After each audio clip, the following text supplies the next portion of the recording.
Herkese salam.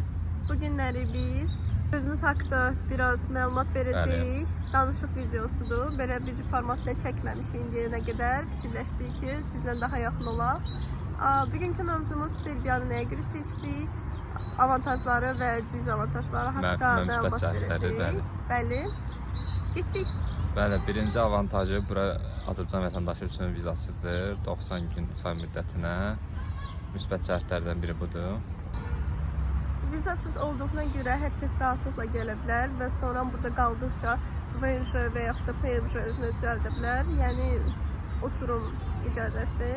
İş icazəsi oturum. Bəli. Və beləliklə burada rahat yaşaya bilərsiniz, işləyə bilərsiniz. Əgər immiqrasiya etmək kimi bir planınız varsa. Bəli. Avantajlardan birində onu deyim ki, burada yəni Schengen müraciəti üçün daha asandır. Burada 6 ay müddətinə qaldıqdan sonra Schengenə müraciət edə bilirsiniz. Bu da avantajdır, yəni Serbiyadan müraciət etmək daha Schengen vizasının gəlmə şansı daha yüksəkdir. O avantajı da var. Avantajı məncə iqlimdir. Çünki yayda hava çox qəşəngdir, istidir, festivallar var çoxlu.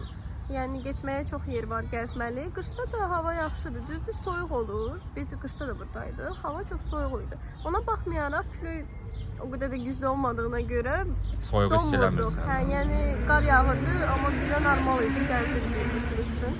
Məncə iqlimi çox yaxşıdır buranın. Yəni kimə uyğundursa təbii ki də. Bəli, əziz dostlar, uzun müddətdir YouTube hesabımızda, kanalımızda videolar paylaşan bildik. Bəzi işlərimiz var idi, başımız qarışıq idi, vaxt ayıra bilmirdik. Bundan sonra davam edəcəyik YouTube hesabımıza. Qəşəng videolar paylaşacağıq sizlə. Serbiyanın gəzməli, görməli yerlərini, festivallərini. Qabaqda yay gəlir, daha doğrusu gəlib artıq. Burada çoxlu festivallar keçirilir. Onları göstərəcəyik sizə, bölüşəcəyik, məlumat verəcəyik. Bəyənməyi unutmayın, kanala abunə olmağı unutmayın. Davamı gəlsin və bizə motivasiya olsun.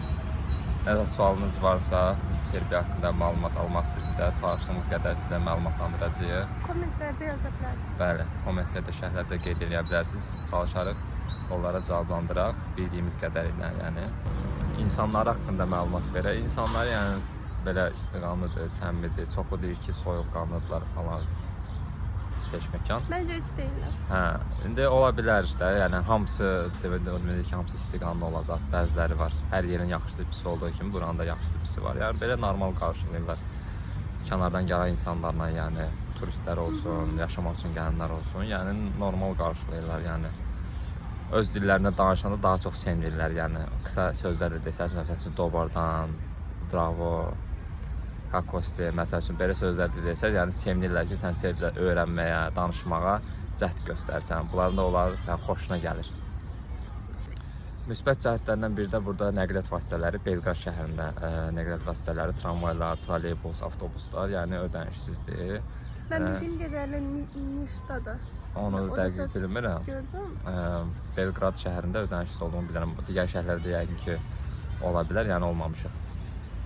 İnşallah oralara da gelib sizə çəkib göstərək, oralara mənzərələri, gəzməli yerlərini.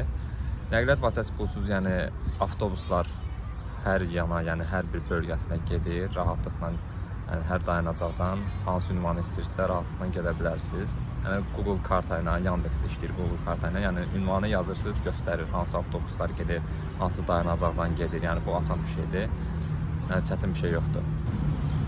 Və indi danışaq biraz pis cəhətlərindən. Mənə görə ən pis cəhəti odur ki, burada hamı çəkir. Yəni 90% demək olar ki, çəkir. Həm çöldə, məkanlarda baxırsan ki, molda elektron siqaretlər. Elektrondur, amma yenə də demək istəyirəm ki, çəkənlər çoxdur və hər yerdə.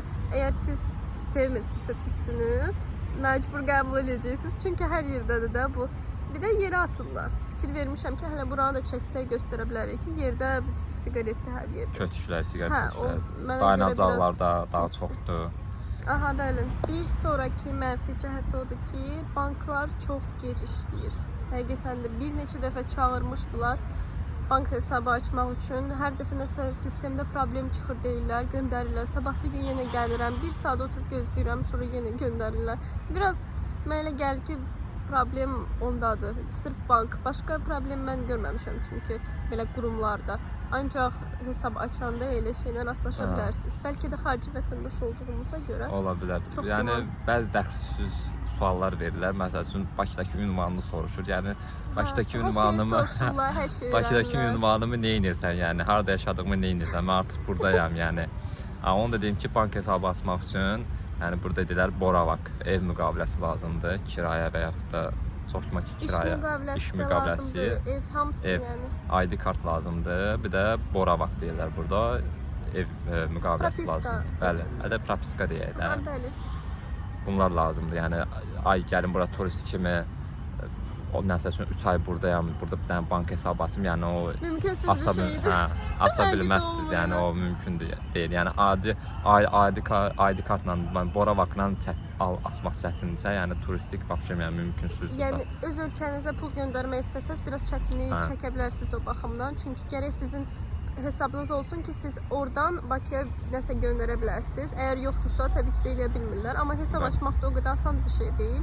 Düzdür, iş müqaviləsi olsa belə biraz uzadırlar məsələni. Çox yoxlayırlar hər şeyi.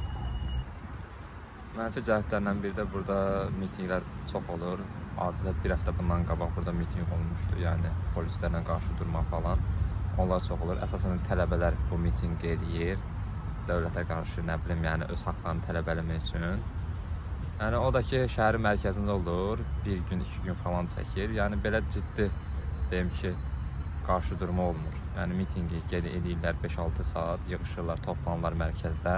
Ondan sonra dağılışırlar, yəni hər öz işində davam edir.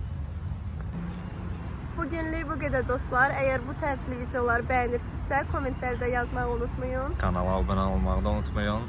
Və videonu bəyənin. Hər kəsə Hələlik. sağ olun.